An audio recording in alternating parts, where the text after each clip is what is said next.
Hello candidates, आइए बेटा topic को आगे बढ़ाते हैं।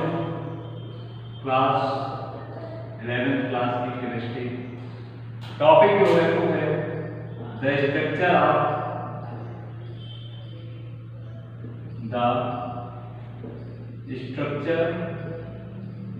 ऑफ इंटरप्रेटर, है ना।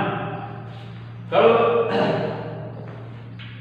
हम लोगों ने पढ़ लिया था कि परमाणु संरचना की स्टार्टिंग मतलब इंट्रोडक्शन, एज इंट्रोडक्शन हमने पढ़ा था। आज हमको पढ़ना है प्रोटॉन, इलेक्ट्रॉन, प्रोटॉन और किसके बारे में, इलेक्ट्रॉन, प्रोटॉन और न्यूट्रॉन के बारे में।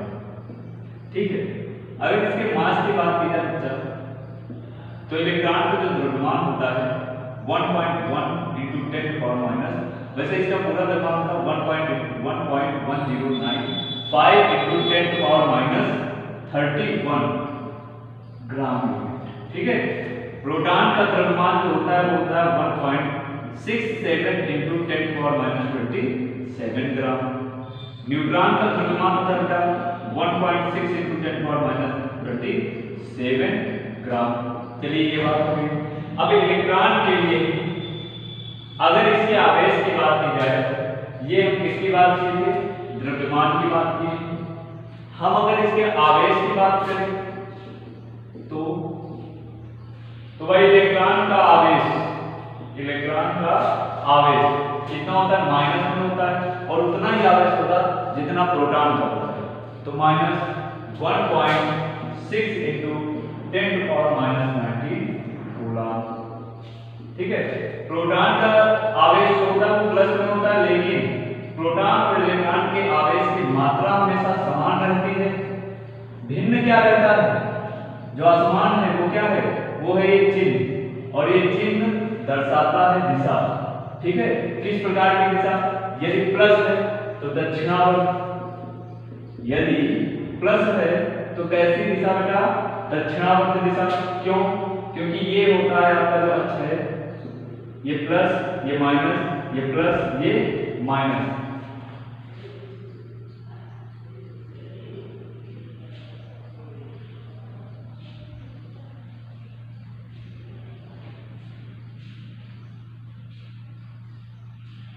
ठीक है, तो अब दक्षिणावर्त की बात करेंगे तो ऐसे क्लॉकवाइज का मतलब ऐसे, ये किस में जाएगा, प्लस में जाएगा, ये हटा दीजिए। ठीक, और ये एंटी क्लॉकवाइज मतलब माइनस में जा रहा है, ये क्लॉकवाइज मतलब प्लस में जा रहा है। तो प्लस है तो दक्षिणावर्त, माइनस है तो वामावर्त। अगर आप इसको लिखना चाहें तो ये हो जाएगा एंटी क्लॉकवाइज, ये क्या हो जाएगा, एंटी क्लॉकवाइज, और ये जो है क्लॉकवाइज। ठीक है, खोज की उधर बात की जाए, खोजकर्ता की बात की जाए तो इलेक्ट्रॉन के खोजकर्ता, इलेक्ट्रॉन देख लेते हैं कहां तक आपको दिखाई दे रहा है, उसी हिसाब से लिखते हैं। हाँ, उधर जगह इलेक्ट्रॉन के खोजकर्ता जे थॉमसन। कब, 1897 में। आज इसी की हम लोग बात करेंगे। प्रोटॉन के खोजकर्ता ने अर्नेस्ट रदरफोर्ड, कब, 1919 में। न्यूट्रॉन के खोजकर्ता बेटा, अब देखो न्यूट्रॉन के आवेश की हमने बात नहीं की थी, न्यूट्रॉन का आवेश 0 होता है, और इसके खोजकर्ता है जेम्स चैडविक। कौन है, जेम्स चैडविक। और सन की अगर बात करें तो 1927 सन है, जबकि कुछ वैज्ञानिकों का मानना है कि न्यूट्रॉन की खोज जेम्स चैडविक ने 1932 में की। ठीक है, तो ये आपका एक थोड़ा सा इंट्रोडक्शन था इलेक्ट्रॉन, प्रोटॉन और न्यूट्रॉन के बारे में। आप ये लिख लीजिए, अच्छे से लिखना बेहतर, आप इसको लिख सकते हैं।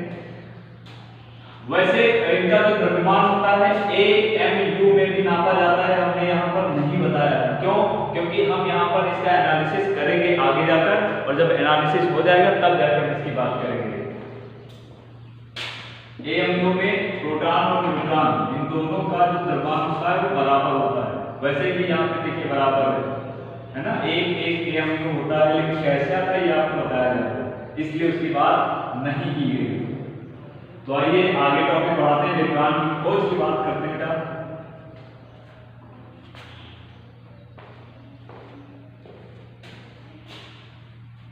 इलेक्ट्रॉन की खोज, इलेक्ट्रॉन की जो खोज हुई है वो कैथोड किरणों के माध्यम से हुई है। इलेक्ट्रॉन की खोज किसके माध्यम से हुई है? कैथोड किरणों के माध्यम से हुई है। अब कैथोड किरण की अगर बात की जाए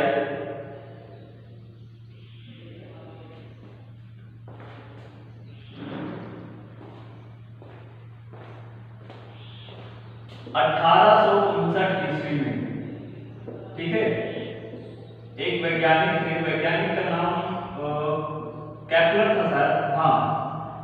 एक काम करते हैं, वैज्ञानिक के नाम तो कुछ दिन आज रहने देते हैं, फिर आपको बताएंगे अगले वीडियो में वैज्ञानिक का नाम था। लेकिन जहां तक लुपिकर वैज्ञानिक थे, लुपिकर, इन्होंने क्या किया, एक विसर्जन नलिका बनाई, एक विसर्जन नलिका बनाई, ठीक। ये कांच की नली है, ये क्या है? कांच की नली। अब इस कांच की नली को इन्होंने इसमें 2 इलेक्ट्रोड जोड़ दिए अलग, एक इस सिरे पर जोड़ दिया इलेक्ट्रोड। इलेक्ट्रोड बेटा 2 तरह के होते हैं। इलेक्ट्रोड क्या होते हैं? सबसे पहले समझिए, इलेक्ट्रोड वो होते हैं जिनमें विद्युत धारा प्रवाहित करके हम किसी को आयनित करने का कार्य करते हैं। वही ये जो छड़ें होंगी, ये एक धातु की होगी और एक क्या होगी? अधातु की होगी। तो जो धातु की होगी ये प्लस, जो अधातु की होगी वो माइनस। जो माइनस है वो प्लस को एकत्रित करती है, इसलिए उसको कहा जाता है कैथोड, ठीक, क्योंकि वो कैटेशन को एकत्रित करती है। एनाशन के कारण इसको कहते हैं एनोड, ठीक है। अब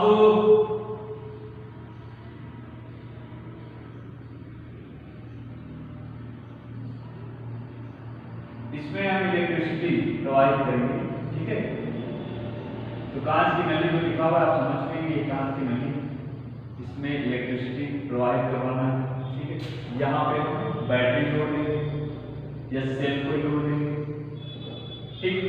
और इसमें भरी हुई है गैस, इसमें क्या भरी हुई है बेटा? गैस भरी है। ध्यान से देखते रहिएगा, इसमें गैस भरी हुई है।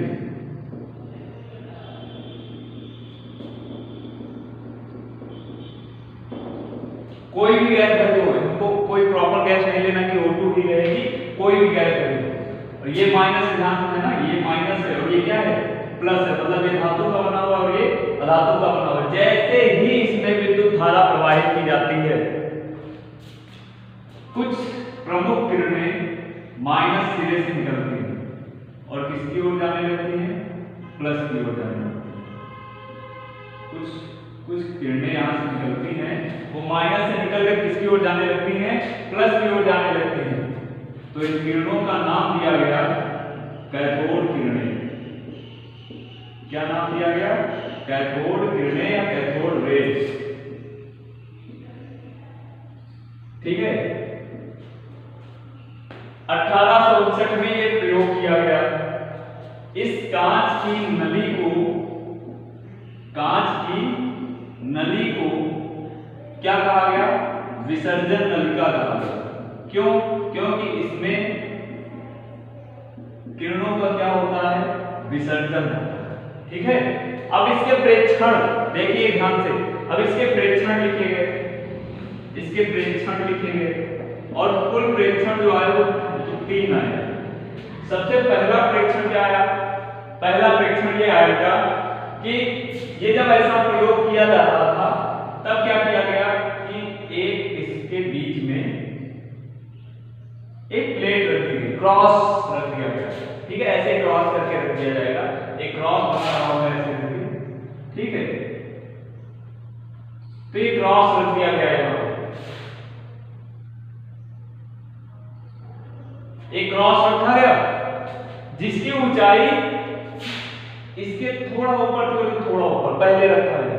तो क्या देखा गया कि ये जो किरणें हैं भाई, यहां से भी किरण निकलेगी, यहां निकलेगी और यहां से भी निकलेगी, तो ये यहां से टकराएगी, यहां से टकराएगी। तो अभी तक ये जो किरणें थी ये प्रतिदीप्त उत्पन्न कर रही हैं, सबसे पहली है ये, ध्यान दीजिएगा,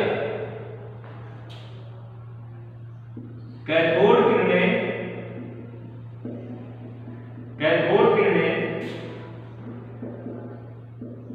गैसीय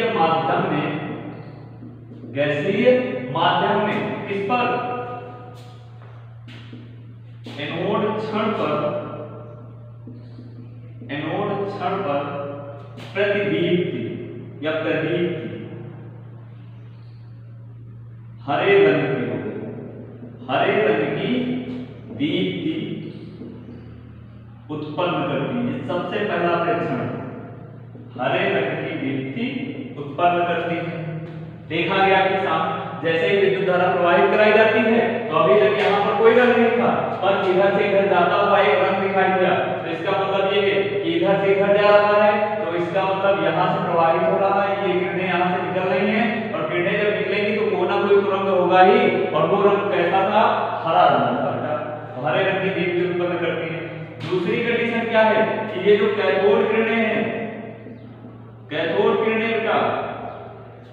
किरणें सीधी रेखा में चलती हैं, सीधी रेखा का मार्ग बनाकर चलती हैं, सीधी रेखा का मार्ग बनाकर चलती है। मतलब कहने का ये कि जब क्रॉस बीच में रखा जाता है तो उसकी परछाई बन जाती है, छाया बन जाती है। भाई अगर ये सीधी रेखा में न चलती होती, जिगजैग करके चल रही होती, तो ऊपर वाला यहाँ पर जब छाया बनती तो इस वाले सिरे की भी छाया बन जाती। लेकिन जब सीधे चलेंगे, जैसे हमको चलना है, ठीक है, तो हमारी हाइट के बराबर अगर यहाँ पर एक दीवार बनी हुई है और इस दीवार में हमारी हाइट के बराबर अगर दरवाजा रखा हुआ है तो हम आराम से निकल जाएंगे, है ना, अगर दरवाजा लगा हुआ हमारी हाइट के बराबर। लेकिन अगर हम ऊपर नीचे होकर चलेंगे और दरवाजा हमारी हाइट का है तो हम टकरा जाएंगे। बात समझेंगे नहीं, ये चीज है। तो इसका मतलब ये कि सीधी रेखा में चलती है हमेशा। ठीक, तीसरी क्या है, तीसरी है कि कैथोड किरणें द्रव्य कणों से मिलकर बनी होती है, द्रव्य कणों से मिलकर बनी होती हैं। तीन आपके आपको पढ़ने हैं में प्रेक्षण कौन कौन से। सबसे पहला ये कैथोड किरणें एनोड पर हरे रंग की प्रतिदीप्ति उत्पन्न करती है। दूसरा है कैथोड किरणें सीधी रेखा का मार्ग बनाकर चलती हैं। फिर क्या है, कैथोड किरणें द्रव्य कणों से मिलकर बनती हैं। तो इनको यही वैज्ञानिक, अब ये नाम कंफर्म नहीं है, लुटिकर भी था शायद, इन्होंने नाम दिया, इनको नाम दिया कैथोड कण। क्या नाम दिया, कैथोड कण। लेकिन 1897 में ये जो प्रेक्षण लिखे हैं ये जे थॉमसन के द्वारा लिखे गए हैं। प्रयोग इन्होंने किया, प्रयोग करने के बाद इनके प्रेक्षण कुछ अलग थे, लेकिन फिर से 1897 से पहले जे थॉमसन ने प्रयोग करना शुरू किया और 1897 में उन्होंने अपने प्रेक्षण प्रकाशित करवाए। ये प्रेक्षण तो थे ही, कुछ और भी प्रेक्षण थे जो हम आपको बताएंगे, पर इसके पहले आपको कुछ और जानना ये है कि 1857 में जे थॉमसन ने कैथोड किरणों से संबंधित प्रेक्षण क्या करवा दिए, प्रकाशित